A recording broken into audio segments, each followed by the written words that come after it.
evento Comunicações em História da Educação.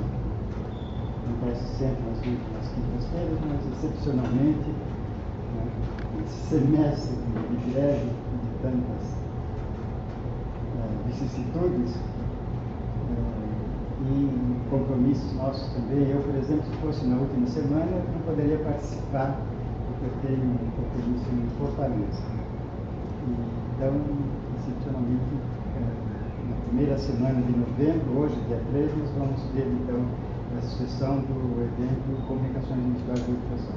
E hoje, a Juliana Gonçalves Corte, né, essa colega aqui, fez o mestrado aqui no nosso grupo de pesquisa, vai, então, apresentar o seu trabalho, que tem o título Teatro Político de Brecht e o Processo de Formação Humana.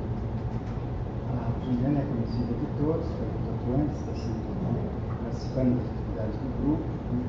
E cabe destacar aí que ela mantém um blog muito ativo, muito interessante, um pesquisa em reverso, que ela faz entrevistas bastante pertinentes com vários representantes aí do movimento crítico, né? E da visão transformadora da educação. Então, passo a palavra para a Juliana para as discussões.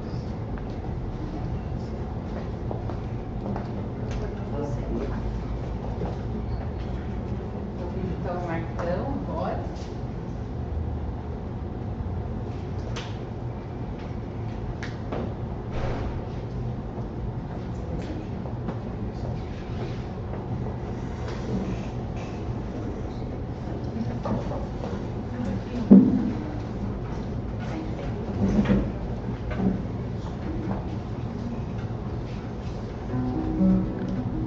Notícia da Alemanha. Soubemos que na Alemanha, nos dias da peste marrom, no telhado de uma indústria de máquinas, subitamente uma bandeira vermelha tremulou no vento de novembro. A proscrita bandeira da liberdade. Em pleno novembro cinza do céu, caiu uma mistura de chuva e neve. Mas era o dia 7, dia da Revolução. E olhem a bandeira vermelha. Os trabalhadores nos pátios protegem os olhos com a mão e olham para o telhado em meio à chuva de neve. Então passam os caminhões com tropas de choque e empurram para o muro quem está vestido como trabalhador, e atam com cordas os punhos que têm calos. E das barracas, após o interrogatório, saem cambaleando os espancados, ensanguentados. Nenhum deles revelou o nome do homem sobre o telhado. E assim levam embora todos os que calam. Os outros já tiveram bastante. Mas no dia seguinte, ondulou novamente no telhado da indústria de máquinas a bandeira vermelha do proletariado. Novamente ressoam pela cidade quieta os passos das tropas de choque. Nos pátios não se avistam mais homens, há somente mulheres com rostos de pedra, as mãos protegendo os olhos, olham para o telhado em meio à chuva de neve. E o espancamento começa de novo. Interrogadas, as mulheres dizem: essa bandeira é um lençol no qual transportamos alguém que morreu ontem. Não temos culpa pela cor que ela tem. É vermelha do sangue do homem assassinado. Vocês devem saber. Perguntas de um operário que lê. Quem construiu Tebas, a das 7 portas? Nos livros vem o nome dos reis, mas foram os reis que transportaram as pedras? Babilônia, tantas vezes destruída, quem outras tantas a reconstruiu?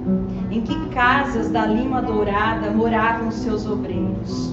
No dia em que ficou pronta a muralha da China, para onde foram os seus pedreiros?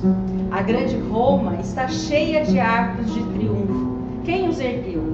Sobre quem triunfaram os Césares? A tão cantada Bizâncio só tinha palácios para os seus habitantes? Até a legendária Atlântida, na noite em que o mar a engoliu, viu afogados gritar para os seus escravos? O jovem Alexandre conquistou as Índias sozinho. César venceu os gauleses, nem sequer tinha um cozinheiro ao seu serviço. Quando a sua armada se afundou, Filipe de Espanha chorou. E ninguém mais? Frederico II ganhou a Guerra dos 7 Anos. Quem mais a ganhou? Em cada página, uma vitória. Quem cozinhava os festins? Em cada década, um grande homem. Quem pagava as despesas? Tantas histórias, quantas perguntas. Obrigada, Marcos.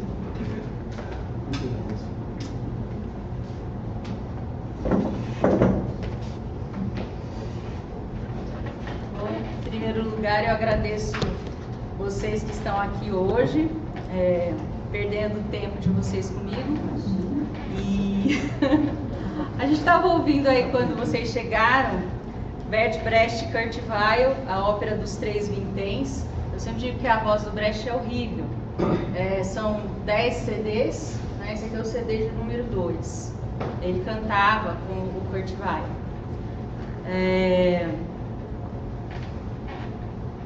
Em primeiro lugar, assim, eu gostaria muito de agradecer a orientação que eu tive no percurso dessa pesquisa, que não foi um percurso muito fácil, que já vem de alguns anos de caminhada, de um pensamento que vem sendo elaborado, de uma temática que vem sendo elaborada principalmente para que essa temática fosse aliada ao campo da educação. Foram várias noites de sono perdidas no sentido de como eu vou encaixar a Brecht na educação, ainda quando eu não tinha muita maturidade nas leituras que eu fazia do Brecht, mas eu acho que eu consegui fazer um trabalho em que eu pude mostrar que esse teatro é um teatro inteiro pedagógico e disposto, acima de tudo, à transformação do homem. Eu só fiz isso com a ajuda do professor Saviani, com essa orientação.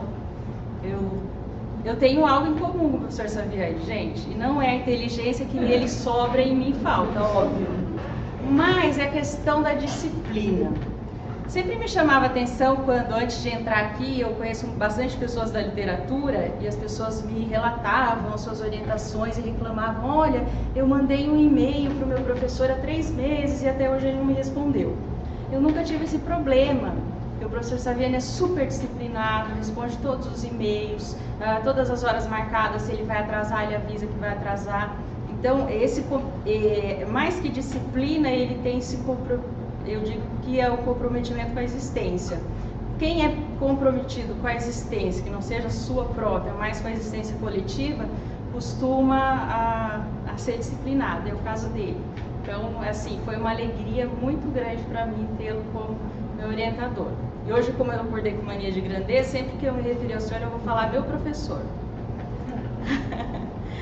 Bom, se o Brecht pudesse parafrasear Jesus Cristo, ele certamente diria: eu não vim para a paz, mas eu vim pela espada. Porque o Brecht é um sujeito que divide opiniões. E a minha fala vai ser um pouco digressiva, porque o povo que vem da literatura adora fazer digressões durante a fala. Semana passada eu tive num seminário de teatro épico em que se comemorou os 20 anos do livro Teatro Épico no Brasil, da Iná Camargo Costa, que é uma grande referência aí na crítica teatral de esquerda. E lá estava o prefaciador do livro, casualmente sentado ao nosso lado, o professor Roberto Schwartz, que foi professor da Iná e tal. E logo no começo, os dois, a Iná já falou ali na frente, ele falou: olha, a minha visão é totalmente divergente da visão do professor, porque a leitura dela, é lógico que a Iná lê o teatro, lê a literatura puxada trotskista, pelo menos é o que ela fala pra gente, mas é que o Brecht era um grande crítico de Stalin. E o professor que leu Brecht em alemão, né, a gente sabe que ele nasceu na Áustria, não nasceu no Brasil, ele tem conhecimento de alemão também muito grande. Ele falou assim: olha, é só ler, tá lá. Falou para ela, né, dizendo que não, que o Brecht nunca fez críticas ao Stalin. E logo depois que a Iná faz a fala dela, o professor se retira e começam algumas perguntas sobre o Stalin, volta novamente ao assunto do Stalin. E a Iná brinca, olha, meu professor falou, tá lá, é só ler. Então, para vocês verem que os próprios estudiosos da obra, que esses dois que eu considero grandes estudiosos da obra, o professor Roberto, inclusive, em Sequências Brasileiras, que ele escreve os altos e baixos de Brecht no Brasil, eles mesmos têm muitas divergências em relação à leitura dessa obra. Quando eu comecei a escrever, eu pensei, poxa, eu não posso começar pelo autor, pela vida do autor, porque senão eu estou aqui fazendo só um relato personalista, enfim, que não me interessa, mas eu quis destrinchar um pouco, trazer um pouco para o leitor o contexto, né, o percurso histórico, por isso que o primeiro capítulo chama-se um percurso histórico, né, falar um pouquinho como o Brecht, mas como a obra do Brecht, mais especificamente, emerge, né, da onde ela vem, quais as questões que ela carrega, as questões do tempo dele. Né? Então, Brecht vai nascer em 10 de fevereiro de 1898, lá em Augsburgo, na Alemanha.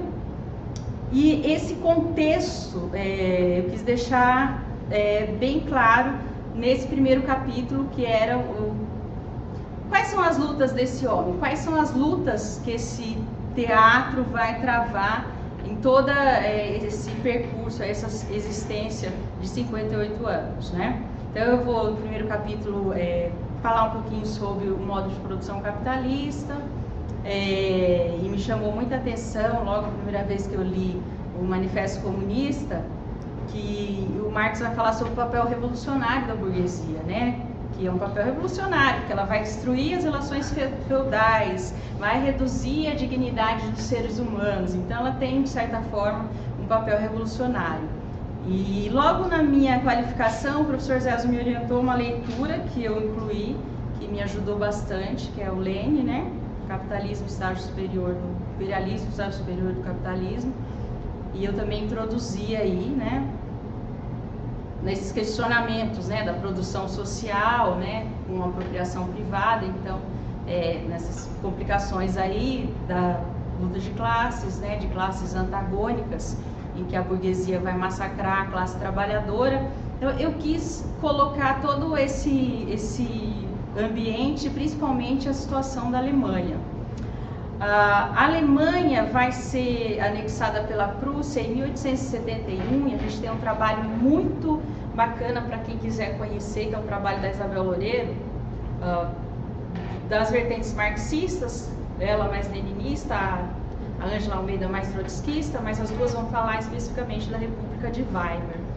O Brecht vai passar, na verdade, por algumas situações, né, que vão mexer, que vão dar rumo à obra dele, e são especificamente a Primeira Guerra Mundial, a promulgação da República de Weimar em 1918, que vai até 1933, depois a Segunda Guerra, depois a ascensão do nazismo e a Segunda Guerra. Lá no programa de Gotha, o Marx já vai escrever sobre a Prússia, né, para a gente entender um pouco a Alemanha. O que deve ser feito é subtrair a escola a toda influência por parte do governo e da igreja, sobretudo no Império Prussiano-Alemão, onde, pelo contrário, é o Estado quem necessita de receber do povo uma educação muito severa. Então, todo esse que o Norbert Elias também vai tratar no livro Os Alemães, é o caráter belicista que a Alemanha vai tomando depois dessa anexação, cada vez mais forte, até a Primeira Guerra Mundial, e isso vai estourar na República de Weimar. A situação de inflação na Alemanha, assim, por conta dos gastos com a guerra, é altíssima, e a gente vai ver no filme do Ingmar Bergman, O Ovo da Serpente, é um filme de 1977, depois vocês podem dar uma olhadinha lá para verificar isso. Ele abre esse filme falando, noite de sábado, 3 de novembro de 1923, um maço de cigarro custa 4 bilhões de marcos. Então vejam, a situação da Alemanha era uma situação caótica, em que a população vivia em extrema pobreza, casos de prostituição. A gente vê que a política totalmente, né, a burguesia totalmente manipulando a questão política, a questão econômica, enfim. Só que nos anos 20, a gente tem outro livro, né, o trabalho de Brecht nos anos 20, né, no trabalho do Brecht, que vai retratar um pouquinho essa Alemanha que, se de um lado, né, na questão política e econômica estava estraçalhada, na questão cultural foi um tempo riquíssimo, porque a gente não vai ter só o Brecht, a gente vai ter o Brecht, eu vou falar mais na frente do Piscator, a gente vai ter o Kurt Weill, o Karl Valentin, que todo mundo dizia que era o Chaplin alemão, Bauhaus, Thomas Mann, Heinrich Mann, enfim, toda aquela ebulição artística ali acontecendo nesse período de Weimar. Ao mesmo tempo em que a situação econômica, como já falei, era terrível. O professor Saviani, no dia da minha defesa, lembrou uma coisa muito interessante a questão da justiça de Weimar, que eu coloquei aqui, que eu encontrei no livro da Isabel Loureira, a Ângela Almeida fala também um pouco, que é um judiciário totalmente, parece que hoje, né, se a gente olha o caso do Brasil, o Moro, parece que ele fez escola com essa gente, porque era um judiciário na mão da burguesia, um judiciário corrompido para a burguesia tudo, para o proletariado à morte. A gente vai ver isso. Isso também eu coloquei na dissertação, eu até marquei aqui para eu ler, a situação da nossa querida Rosa Luxemburgo, que foi assassinada por essa gente boazinha aí.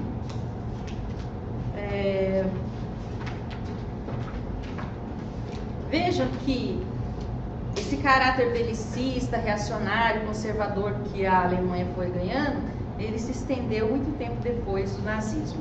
Em 1962, em entrevista ao semanário alemão Der Spiegel, o mesmo Pabst, de triste memória, justifica o assassinato de Rosa, dizendo ter sido correto eliminar essa demagoga, porque se fosse presa, mais cedo ou mais tarde seria posta em liberdade e voltaria a incendiar o coração das massas. Nos meses seguintes, muitos outros líderes também são brutalmente assassinados.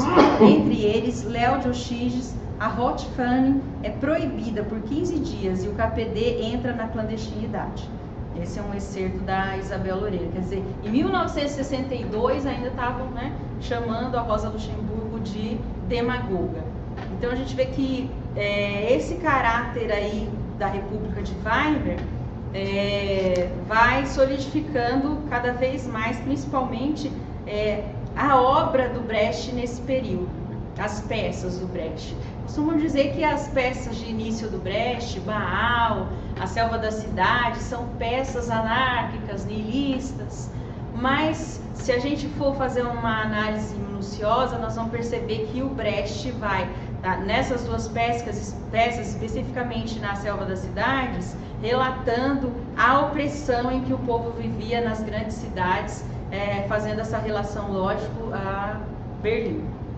Bom, no capítulo 2, aí eu vou entrar basicamente no teatro de Brecht e sua importância na formação humana.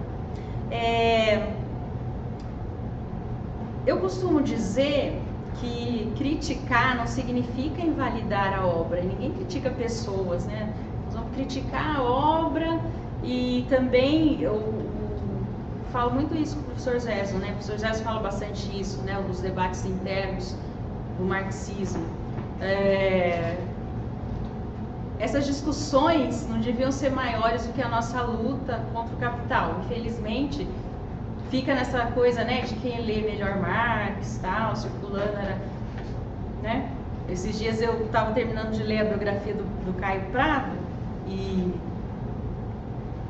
lá eu li assim, como é que é o nome dele? Agora eu esqueci. O Coutinho, o Nelson Coutinho. Disse, ele não era marxista porque ele não cita Gramsci.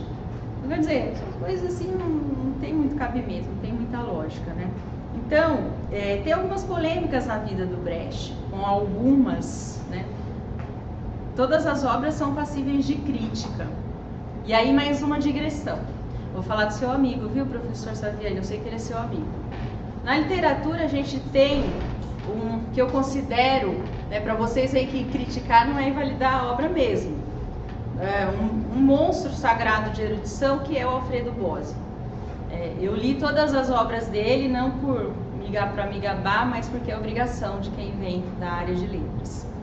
O Alfredo Bós é um monstro de erudição, só que ele escreve de uma forma tão clara, né? E mais uma coisa que a gente estava discutindo outro dia, né? Que hoje a arte e muitas vezes os discursos marxistas, a escrita marxista é muito hermética e não chega ao povo, né? Quer dizer, vejam, e não tem nada a ver, porque, vejam, erudição, né? A erudição que esse homem tem, e ele consegue escrever de forma claríssima. Quem lê os livros dele fica querendo cortar os pulsos de inveja, de tanta...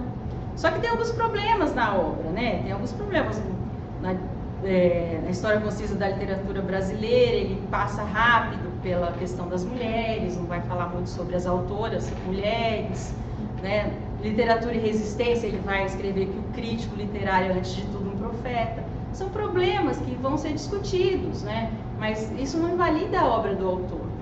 Tudo isso, essa digressão para dizer, olha, o Brecht tinha rixa com alguns autores, e vai começar lá na Grécia com Aristóteles, e acho que vai acabar com Lukács, mas não era a invalidação da obra, eram críticas a alguns aspectos da obra que ele achava que devia ser criticado.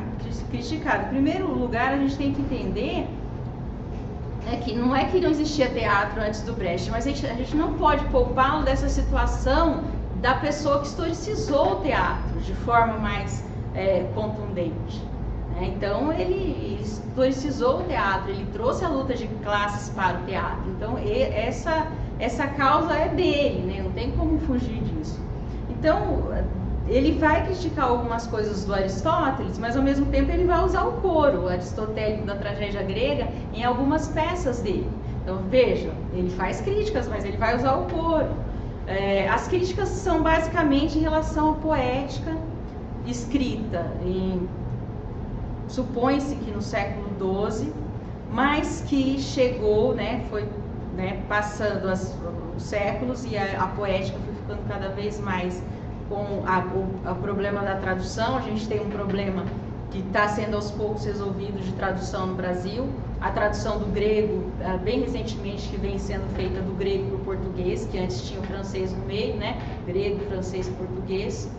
E agora os professores aí do IEL, Trajano Vieira e o Flávio Ribeiro, eles estão fazendo essas traduções diretamente do grego para... Então, essas dificuldades de tradução fizeram dessa obra do Aristóteles uma obra que muitos críticos dizem, olha, essa obra talvez nem tenha sido escrita por ele, talvez tenha sido escrita por comentaristas.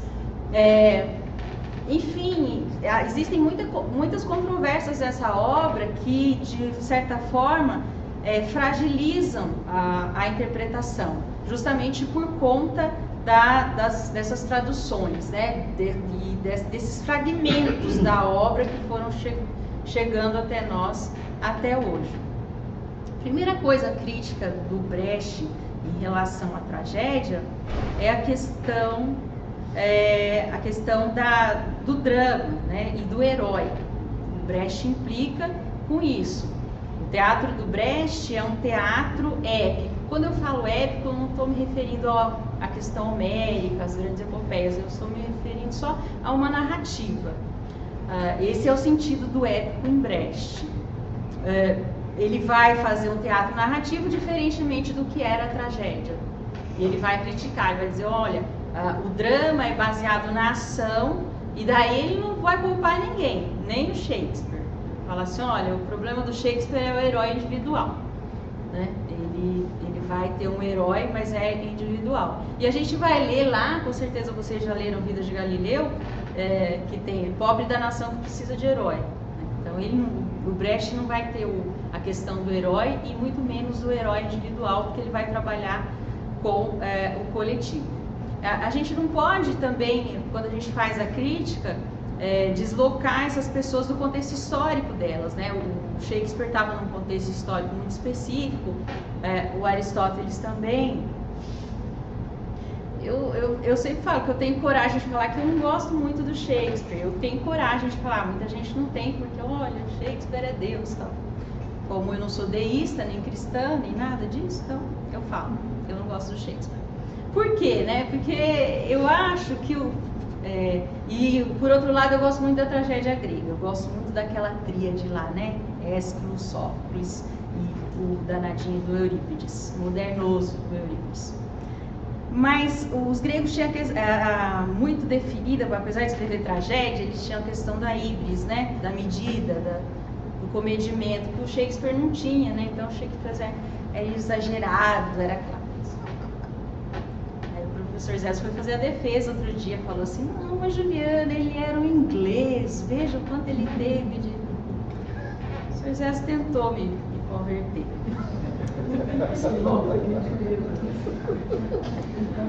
É mais ou menos isso, né? Não tem que convencer de nada, tem só falar, ele é um autor do seu tempo. Mas, então, que eu também acho um autor importantíssimo. Assim como mais recentemente a polêmica absurda do Monteiro Lobato.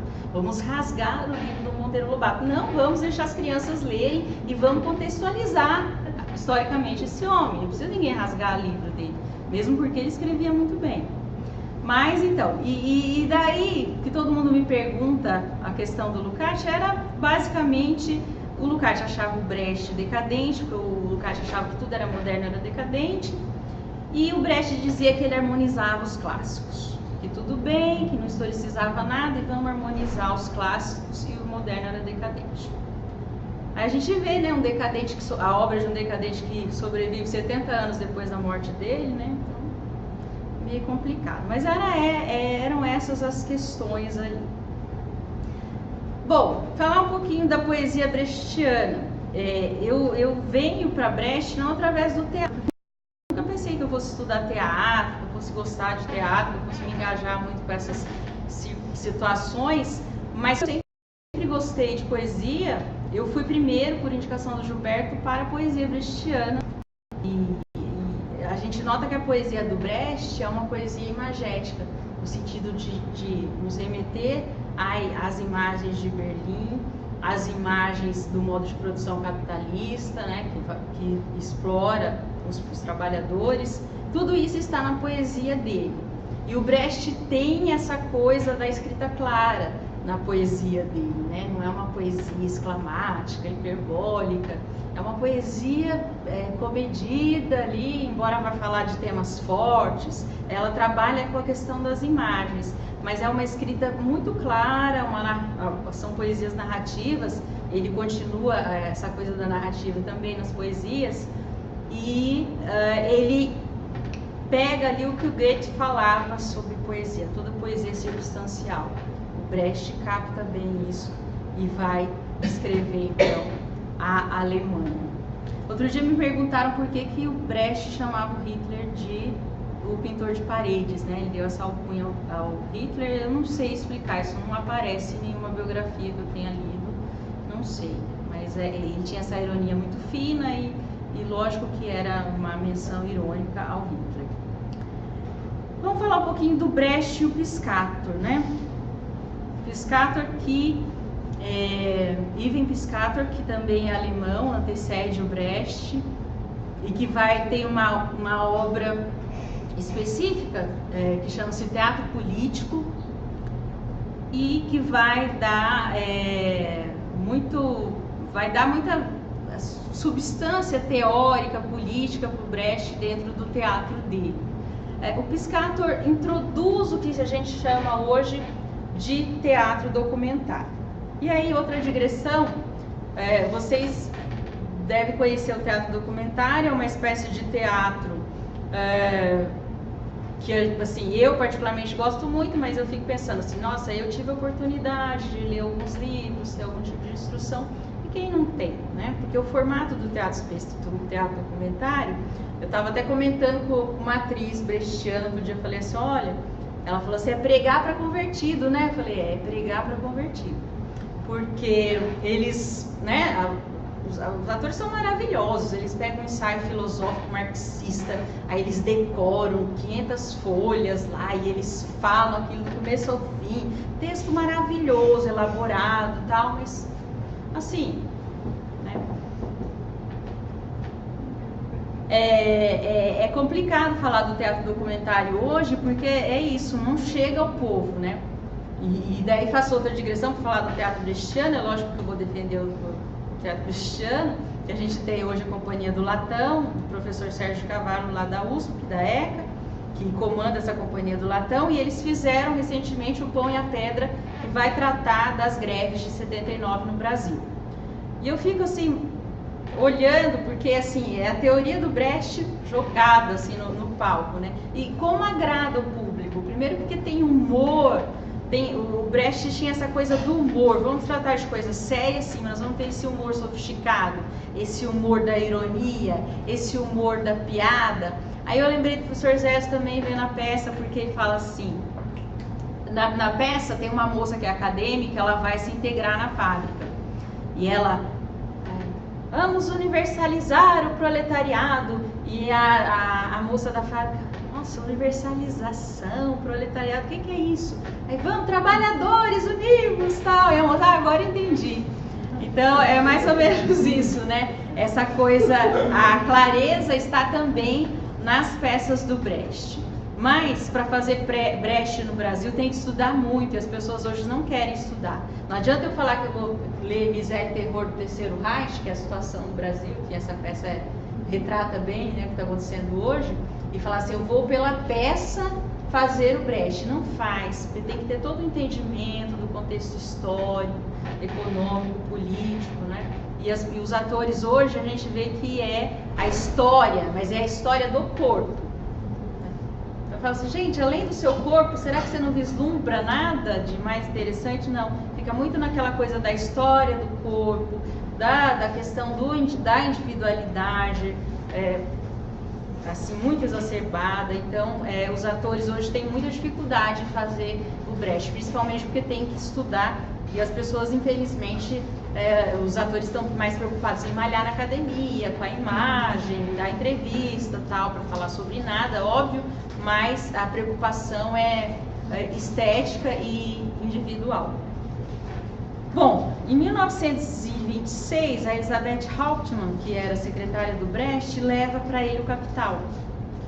E aí que ele trava conhecimento com a obra do Marx, começa a ler, né, muito assim, de maneira desmedida, a questão do Capital.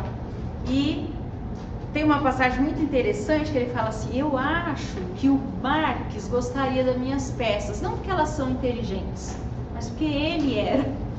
Então, ele sendo inteligente, ele ia gostar muito das minhas peças. E ele, então, se já vinha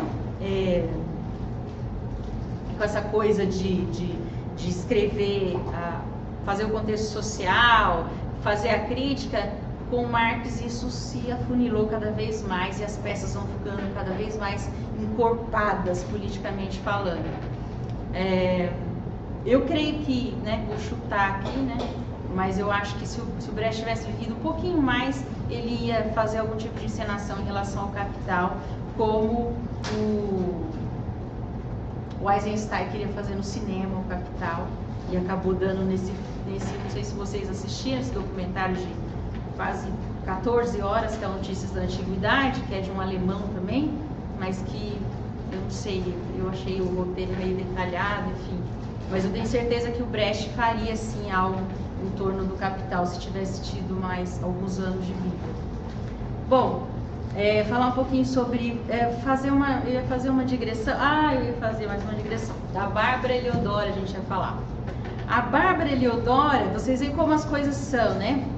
Para falar de marxismo, eu vou puxar a Bárbara Heliodora aqui, porque ela vai traduzir uma biografia do Brecht, chamada Brecht dos Males o Menor.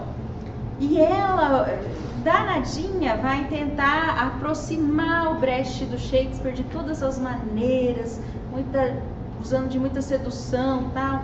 Então, para vocês verem que às vezes o tradutor também, ao traduzir, muitas vezes, inúmeras vezes, 99% das vezes, vai usar um pouquinho da sua perspectiva, né? Vai ter toda uma ideologia dele ali por trás, colocada nessa tradução.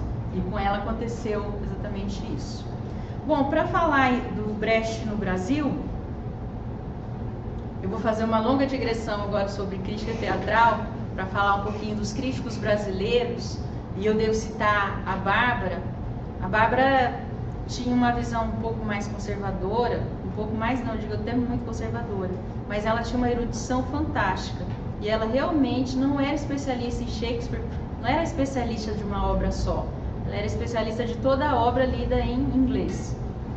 E ela tinha profundidade mesmo, né? Quando todo mundo morria, quando a Bárbara entrava no teatro, que ia encenar Shakespeare, ela tá aí hoje, todo mundo passava mal, os atores ficavam nervosos, porque ela realmente, ela conhecia Shakespeare em profundidade.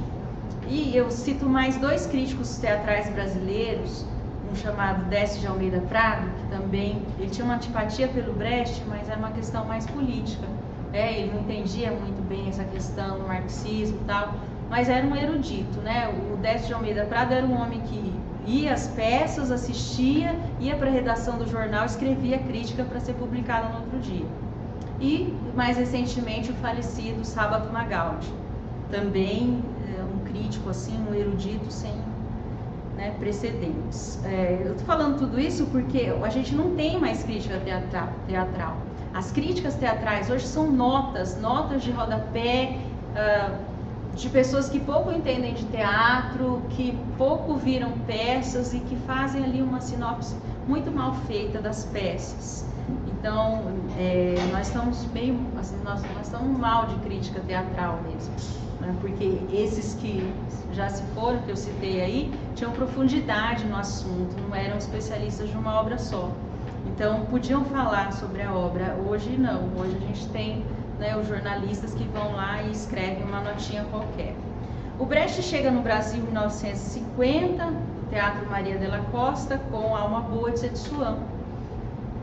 E no começo, dizem que eram divertidíssimas as interpretações brechtianas, principalmente o Augusto Boal, que queria e tinha toda aquela fome de Brecht, né, que o nosso querido Augusto Boal tinha, e totalmente vindo de uma teoria oposta, que era a teoria do Stanislavski, e recebendo Brecht. Então, com essas noções estéticas, noções que eu não discuto aqui, porque também são noções assim muito controversas, que são a questão do distanciamento, a questão do gestos, né? A grosso modo, o distanciamento seria o ator interpretar, mas antes refletir sobre aquilo e não entrar no personagem, né? Coisa que, né, se a gente for ver também, o nosso querido Paulo Altran dizia: eu, quando estou numa peça, eu almoço com o personagem, eu janto com o personagem, eu durmo com o personagem, né? E vai assim. O Brecht não, o Brecht queria que o autor tivesse um distanciamento até para poder trabalhar mais a questão da crítica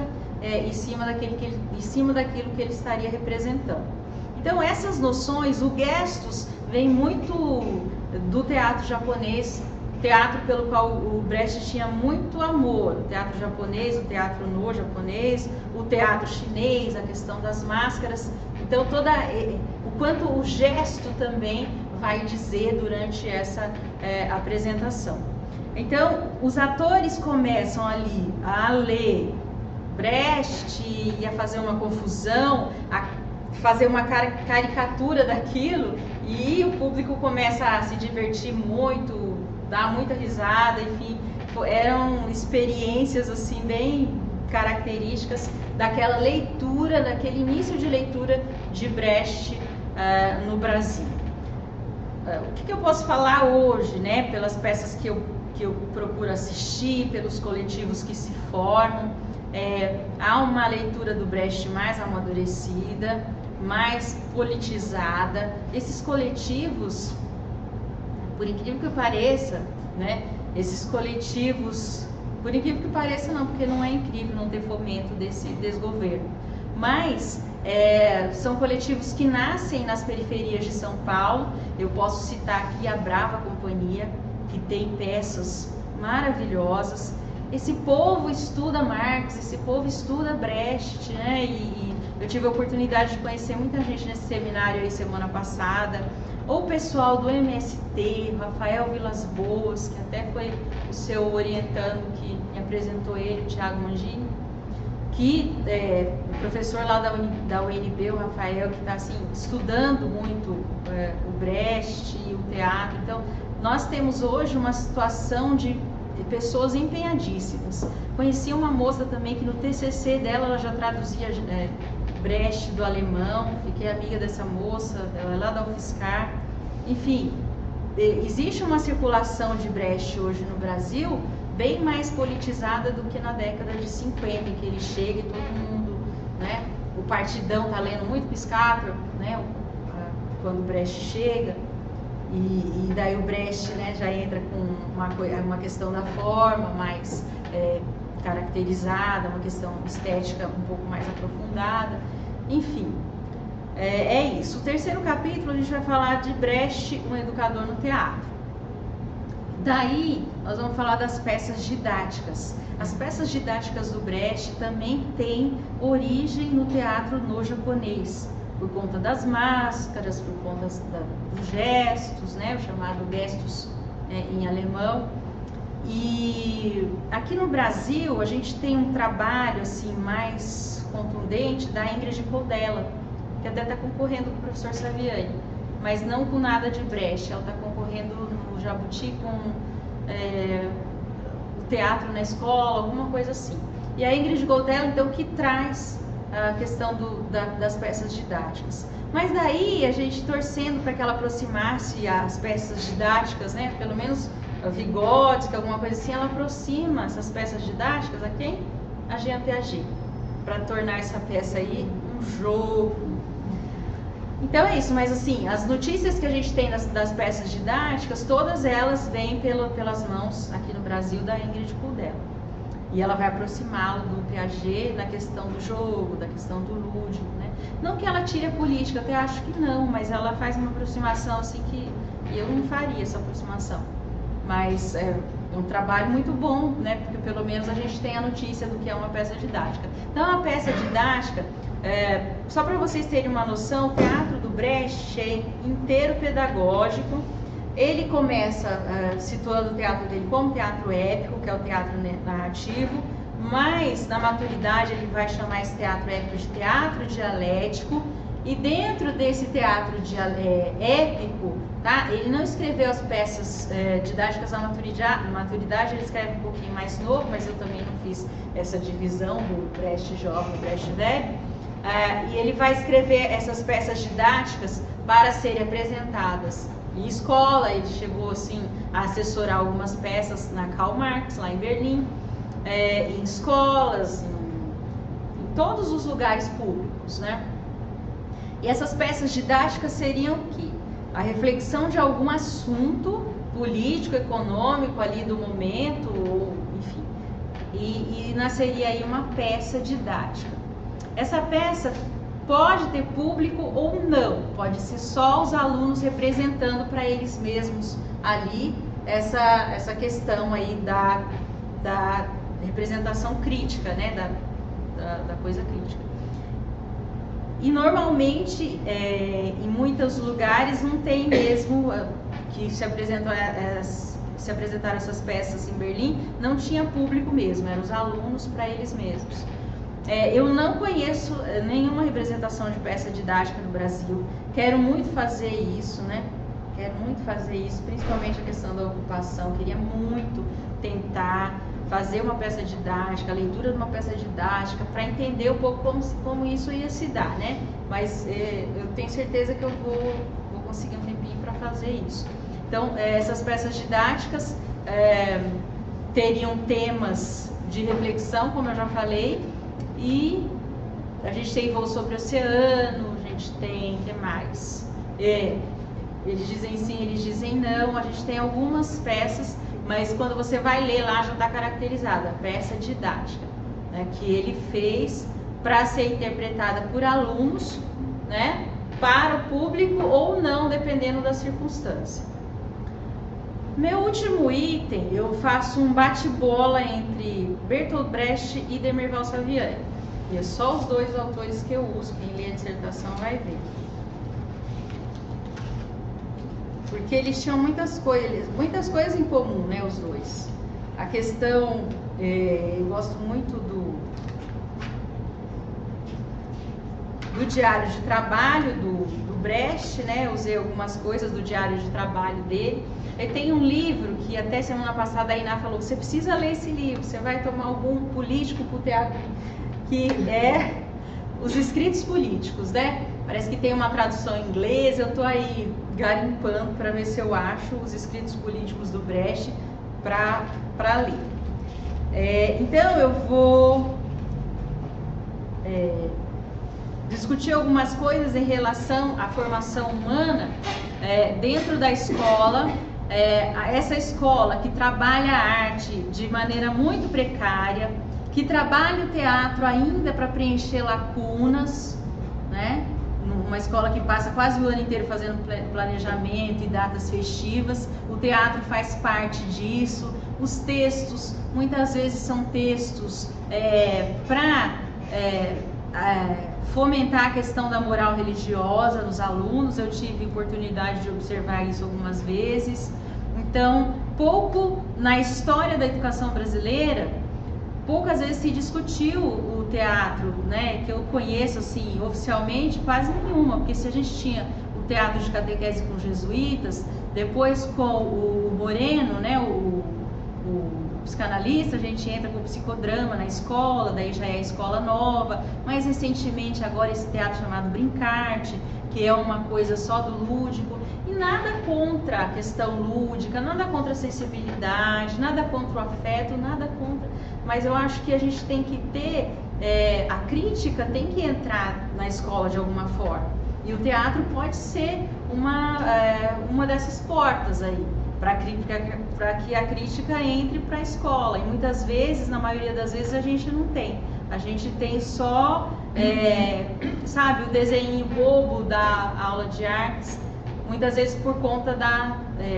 quase todas as vezes por conta da má formação dos professores no Brasil. Então, eu acho que o ponto em comum do Brecht e do professor Demerval Saviani é que os dois queriam, né, o professor quer ainda e vai querer mais uns 80 anos, né? Se partir de minha vontade, não parte, mas tudo bem. Essa coisa da transformação do mundo e que a classe trabalhadora possa passar, principalmente isso ficou bem claro para mim, do senso comum à consciência filosófica. Então, é isso. Podem perguntar o que quiserem, eu lembro sempre que as perguntas são muito mais interessantes que as respostas, mas vamos lá.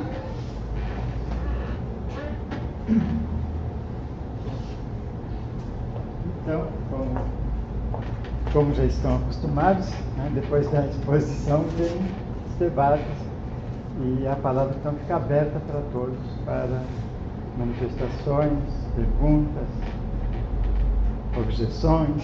Né?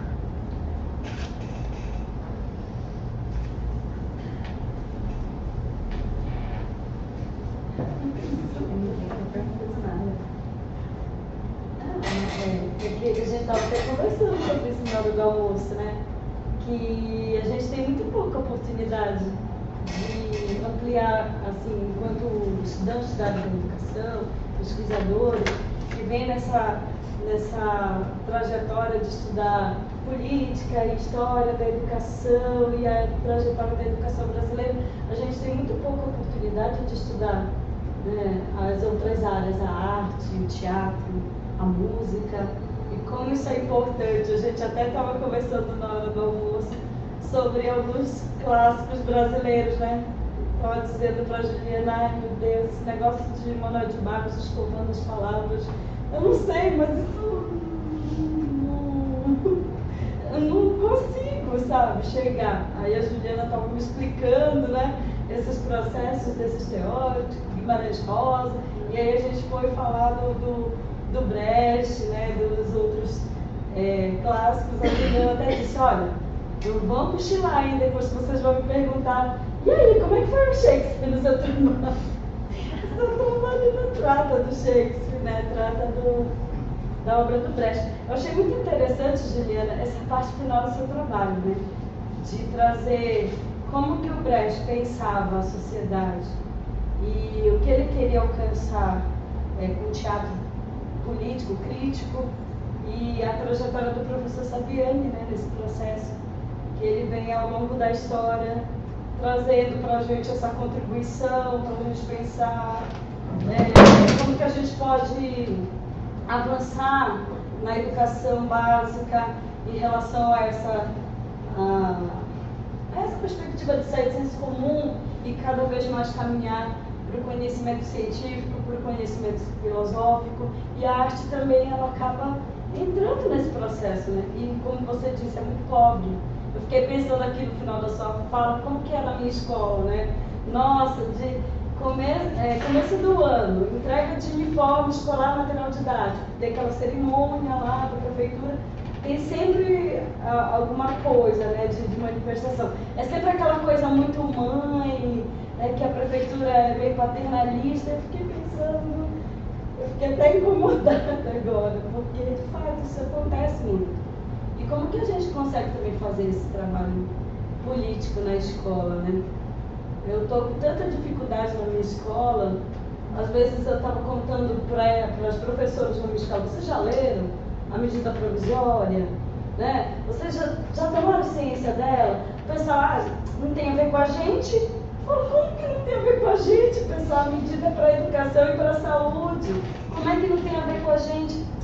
Você está falando dos trabalhadores precarizados. Eu falei, não, minha filha, eu estou falando do corte de orçamento para a educação, porque 20 anos congelar o orçamento é cortar recurso da educação, né? Vocês não pensam nisso? Aí o pessoal, sério que é isso? É sério, leia a medida provisória, é importante. É muito difícil, gente. Eu acho que a questão a estética para mim é política e vice-versa. E a arte também é política, porque uma coisa bem óbvia, toda intervenção em esfera pública, queiramos ou não, ela é política. Então, falta, de repente, na escola, essa perspectiva, né, de uma arte política, de uma arte que vai, de uma representação, que eu vou representar aquilo que eu antes li e fiz a crítica, e depois eu vou representar. Não, eu vou representar porque, olha, né, aí entra a história dos clássicos, que eu acho, eu sou defensora dos clássicos, eu sou discípula do meu professor, mas vamos historicizar esses clássicos para que eles realmente sejam importantes. Vamos ler aí, deixa eu pegar o Martins Pena, vamos ler o Martins Pena, grande teatrólogo brasileiro, né, nessa história recente de teatro que a gente tem. Por que eu vou ler Martins Pena? Vamos ler o Molière. Por que eu vou ler o Molière? Porque o Molière foi crítico da religião francesa, porque ele era, né, ele tinha todo um contexto atrás dele. Então, de repente, falta, né, para a gente começar a historicizar esses clássicos, né, trazer a importância desses clássicos e historicizando, a gente de alguma forma está politizando, porque a história é feita, né, da questão política. Falta isso nos professores, né? Então a estética fica muito a estética, né? A obra pela obra, né? A obra de arte pela obra de arte, sem nenhum contexto. Outro dia até, acho que a própria Iná falou lá, não sei que os artistas plásticos têm tanta dificuldade de fazer um vínculo, uma ponte com a realidade. Eu acho isso. Então falta realismo político, e novamente reitero que o teatro é uma porta aberta para isso. Tem uma rede agora chamada Rede Internacional de Teatro e Sociedade. Aí eu fico pensando muito, então, falta uma rede também de escola, teatro e sociedade. O teatro tem que entrar, o teatro crítico tem que entrar, né, de alguma forma na história da educação brasileira, para começar a gente construir outros paradigmas, outros patamares. Pode falar. Não, porque a outra questão é do currículo, né? Você pode ter que entrar na escola, mas tem a questão do currículo. Existe o conteúdo do teatro, mas... tem uma lei, né? 5.400. Inclusive diz que agora é obrigado ter teatro, música na escola, mas então, a mesma coisa que há alguns anos aí o Alckmin, distribuiu livros paradidáticos, né? Eles tinham caixas e mais caixas.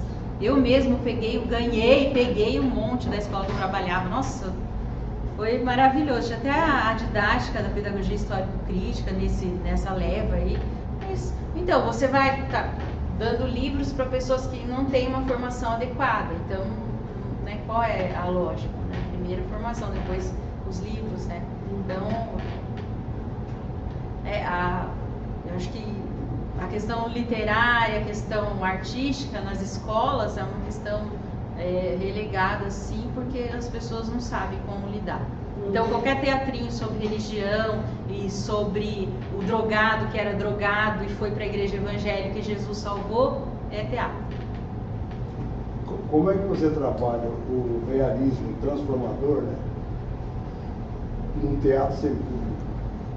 Você está se referindo às... Porque o Brecht tem uma... Ele pode ser encenado com ou sem público. As peças didáticas especificamente, isso, dentro das escolas. Porque daí o realismo transformador está para transformar os atores. E como diria o Augusto Boal, qualquer um pode fazer teatro, até mesmo os atores. Brincando, né? Daí quando eu vim para o grupo, viu, professores, eu tinha muito medo, porque eu tenho essa coisa, a literatura está comigo, né? Não tem jeito de eu me desvincular disso. Eu tinha muito medo de escrever qualquer coisa, de o que eu estou fazendo?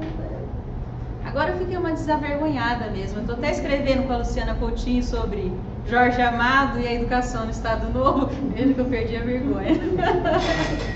Mas eu tinha muito receio, porque, né, enfim, é um grupo que trata de história da educação. Eu tinha esses cuidados, né, de como que eu vou. E engraçado que as temáticas foram surgindo, principalmente a questão do Jorge Amado, com aquela trilogia dos Subterrâneos da Liberdade, que vai falar sobre o Estado Novo, né, que é uma obra-prima. Né?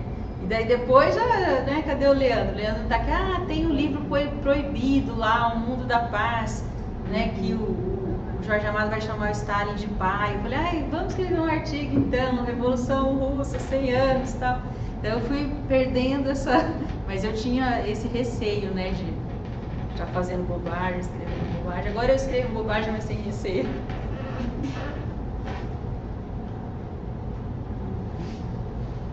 Eu gostaria, não sei se posso falar assim, lógico, nesse ambiente, eu só gostaria de lembrar o seguinte, que eu, quando fiz faculdade, peguei os anos duros da ditadura na cidade de Santa Maria, cidade do interior, do Rio Grande do Sul, só que nessa época o teatro era muito vivo nos meios universitários, era grande forma de protesto, chegavam peças, algumas vezes os universitários encenavam e fazia parte do contexto político crítico. E hoje, com toda essa vivência que nós estamos presenciando nos dias de hoje, parece que ficou muito esvaziado. As pessoas não se preocupam mais com o contexto, com o conteúdo, e em busca de uma peça de teatro, de cinemas críticos que surgiram na época, foi a época do cinema, mas eu vejo que está muito esvaziado nesse contexto, em centros grandes, teatro mais vivo, mais presente. Então, acho que o teatro não está muito presente e os meios universitários, me parece, eu não estou dentro dos meios universitários da academia, mas me parece que isso aí ficou muito esvaziado. Então, se apresentaram peças de Brecht, inclusive em Santa Maria foi apresentar na Guarana Carne o próprio Plínio Marcos de teatro, apresentar em plena, lotou o teatro, mas todo aquele medo de participar, mas ele foi a Santa Maria apresentar. Então havia essa efervescência, essa ligação do momento histórico pesado e a ligação com o teatro. Então me parece que hoje está um pouco, não sei se isso corresponde do meu ponto de vista. A gente tem hoje, na década de 90, surgiu um coletivo muito interessante lá em Porto Alegre, que é uma referência em Brecht no Brasil, que é o coletivo chamado Oi Nós. E eles estão até hoje fazendo peças sobre Brecht. Na década de 60 a gente tem o CPC, a gente tem o Oduvaldo Viana Filho, a gente tem o Dias Gomes, são pessoas que de alguma forma né, foram fazer coisas na Globo, né? Os marxistas têm algumas críticas a eles, mas são peças que, né, o Gianfrancesco Guarnieri, que aos 24 anos escreve Eles Não Usam Black Tie, já na década de 50, que é uma peça que até hoje é atualíssima, né? Tem alguns problemas da linguagem, algumas caricaturas ali, mas ele escreveu essa peça com 24 anos, né? Mas, inclusive, assim, os teatros eram invadidos pela polícia, mas os atores estavam ali firmes e levavam adiante as peças, às vezes eram proibidas. Só que hoje me parece que não está havendo uma ligação com a história da arte, do teatro, com o momento político atual. Eu não sei se eu estou certo. Eu acho que, pelo meu conhecimento dentro das universidades, realmente há essa lacuna política, porque hoje a arte pela arte entra, né, o pós-modernismo entra cada vez mais com força nas discussões. Então as coisas circulam só em torno da história do corpo mesmo, não saem dessa esfera. Então eu lastimo muito que pouquíssimas pessoas dentro da academia hoje estejam estudando Brecht de maneira política, mas fora da academia a gente tem muitos coletivos, sim, lá em São Paulo fazendo coisas bem mas assim, eu digo em geral, assim, né? Em geral, né? A gente não está vendo muita ligação, muitos comentários em relação. Acho que ficou claro que a peça Galileu foi a parte. Parece que não está vendo. Não em relação ao Brecht, mas Não só em relação ao Brecht, há outras peças de teatro mais de outra vanguarda. No dia 30 teve um grupo teatral que fez uma encenação lá em Santos. Vocês leram? Sim. A polícia foi lá e prendeu todos os artistas, porque a polícia disse que eles estavam ofendendo os policiais, o hino nacional, não sei o quê, e prenderam, né? A gente vive um momento muito trágico também, né? Porque qualquer manifestação cultural mais crítica, ela atualmente fecharam os teatros. Prendiam atores também, né? Não. Então, é isso que eu estou dizendo, parece que não está tão presente, não sei. Nesse caso, ela na praça pública. Eles, inclusive, vão estar em Sumaré agora, domingo. Que vai ter o Festival da Flascô, da Fábrica Ocupada. Esse grupo vai estar em Sumaré. Tudo bem? Meu nome é Fernanda, eu sou do grupo hoje, orientada do professor Rogério Cultural, e me chamou a atenção assim, a sua pesquisa, porque eu fiz a minha graduação em artes cênicas. E aí, quando a gente fica nesse lugar, né, entre a arte e a educação, é muito bom encontrar colegas com os mesmos referenciais de trabalho, de pesquisa que a gente. Então, na hora que eu fui lá no mural de eventos, alguém falando sobre Brecht na faculdade de educação, eu falei, poxa, aqui tem pessoas que também trabalham com os encenadores, que é mais do campo artístico. E aí eu achei muito interessante assim, a sua fala, principalmente assim, nas referências, assim, porque como você é da letras, vem com essas referências dos autores, das companhias, então é um trabalho muito completo assim, de referenciais, assim, porque às vezes a gente acha que só o pessoal da arte discute os encenadores, né, que isso acaba não chegando nas outras áreas. Aí o que eu queria problematizar é o seguinte, a parte que você fala da questão de como os atores veem essa representação de Brecht, assim, tem esse aprofundamento de pesquisa. Por que você acha isso? Então, basicamente pela questão política, porque não é nenhuma fala de senso comum, nenhum lugar comum falar que 99% dos atores hoje, e lógico com essa exceção dos 1%, não são pessoas politizadas. São pessoas que estão preocupadas realmente com as questões puramente estéticas da arte pela arte. Né? Não, eu sempre brinco com engajamento, ele pode ser com tudo, inclusive com o seu próprio umbigo. Né? Ser engajado com o seu próprio umbigo, com as estrelas, com a política. Mas esse engajamento estritamente político praticamente inexistente. Né? E às vezes eu converso com grupos de teatros, pessoas que estão estudando Brecht, mas que estão focados na peça. Aí é texto sem contexto. texto sem contexto, é uma problemática muito grande de se resolver, porque daí não vai envolver a história, não vai envolver a economia, não vai envolver política, né? Essa coisa de deslocar o Brecht do Marx, como se ele não fosse marxista também, os próprios tradutores, né? Citei a Bárbara aqui que aproxima ele né? Nem toca no assunto de Marx na biografia que ela traduz dele. Então eu acho que falta formação política para os atores. Por isso que o teatro do Augusto Boal, o teatro do oprimido, especificamente o Teatro Fórum, existem muitas críticas em relação ao Boal, né? Que o Teatro Fórum, até hoje, fez essa fórmula do Teatro Fórum e ficou. Mas, de repente, o Boal é o nome mais expressivo que a gente tem dentro do teatro brasileiro hoje. O Boal conseguiu trazer a crítica de volta para o teatro, né? Assim como o Teatro de Arena, né? O Teatro de Arena com ele, depois o Teatro do Oprimido, né? Mais ali desenvolvido por ele.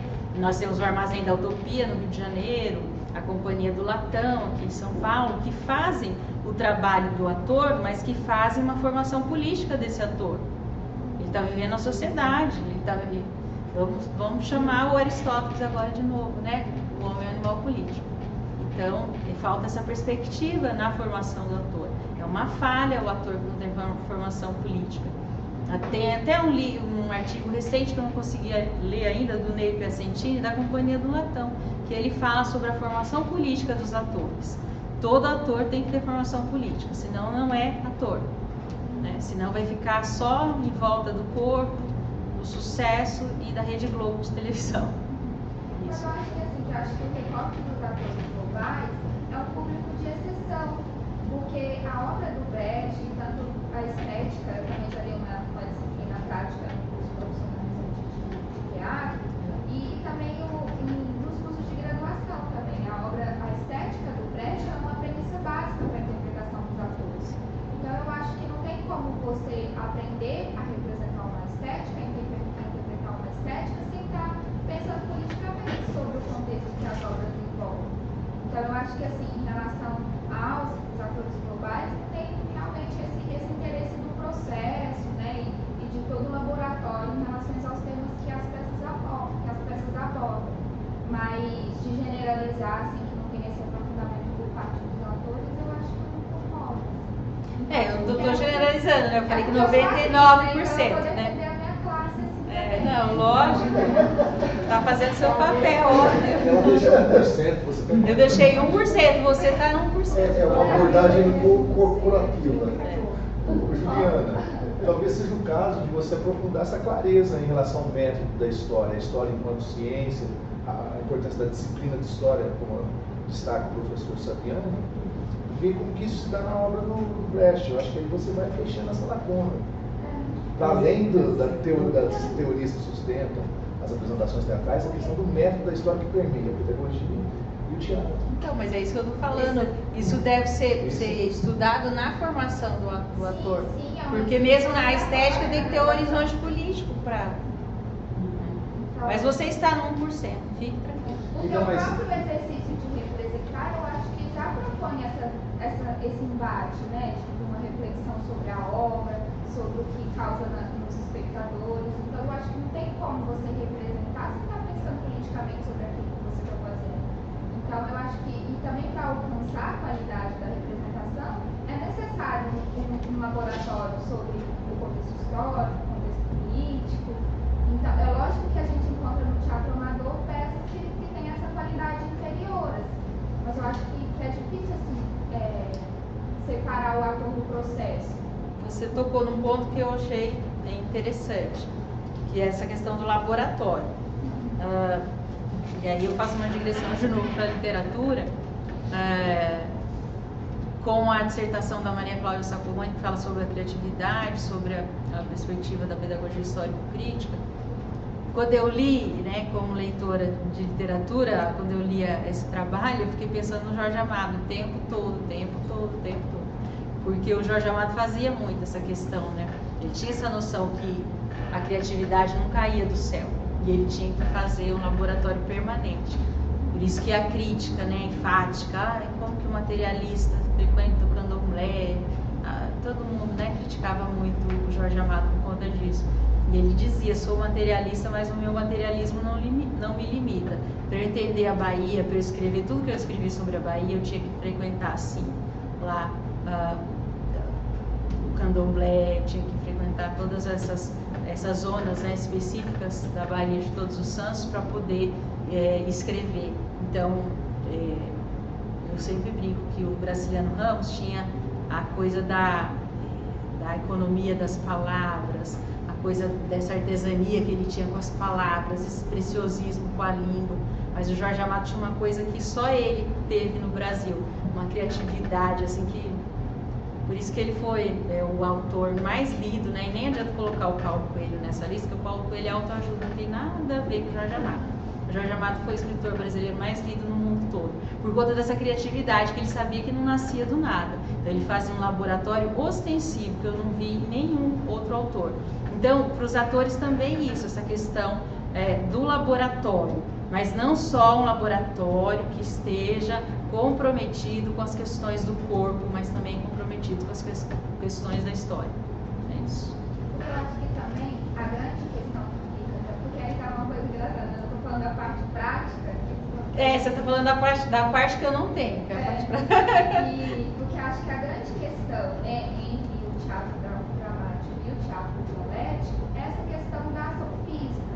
Porque a ação física, que é todo esse trabalho do corpo, que aproxima mais a interpretação da realidade. Tanto é que quando a gente assiste alguma peça de Brecht, assim, a gente fica um pouco, né, impressionado assim, com a realidade, com a intensidade da cena. Diferente no teatro dramático, você assiste assim, você fala assim, nossa, uma peça intocável, não posso nem interferir. Então eu acho que tem essa diferença da provocação que as duas estéticas elas provocam, né? E o corpo, ele é presente nas duas, assim, também não tem como não pensar esse trabalho do corpo nas duas estéticas. Você falou outra coisa interessante, né? A realidade que impressiona. Quando a realidade impressiona a gente, é sinal de que, né, o pós-modernismo está tomando conta mesmo. Né? A realidade não devia impressionar, principalmente no teatro. Né? O Brecht não queria que a realidade impressionasse, ele queria que a realidade te causasse uma reflexão crítica sobre ela, mas não uma impressão digestiva, sensorial primitiva, né? Mas uma questão mais da crítica. É isso.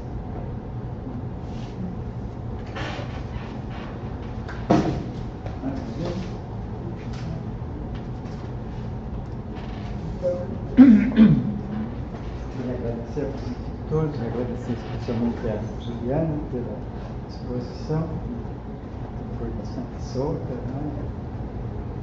Ficou presa ao texto da dissertação. Eu queria dizer que, a partir dessa observação, que o que ela disse no início, na verdade, só foi possível porque ela tinha autonomia, portanto, a minha orientação foi só acompanhar e dar sinal verde, né, para as iniciativas que ela vinha tomando. Então, é isso. Eu espero que ela continue. Aliás, ela revelar bastante garra para prosseguir. Né? Não sei como é que está aí a seleção.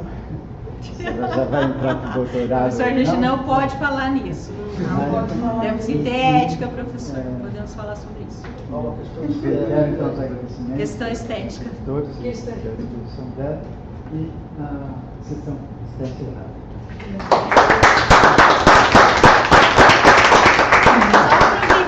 Para agradecer novamente agora em público, essa dissertação está virando livro, né, pela editora Libro, e o professor Saviani me presenteou com um prefácio, um prefácio que me emocionou bastante. Muito obrigada, viu, pela sua delicadeza e generosidade sempre, e pelo seu comprometimento, mais uma vez, digo e repito, com a coletividade.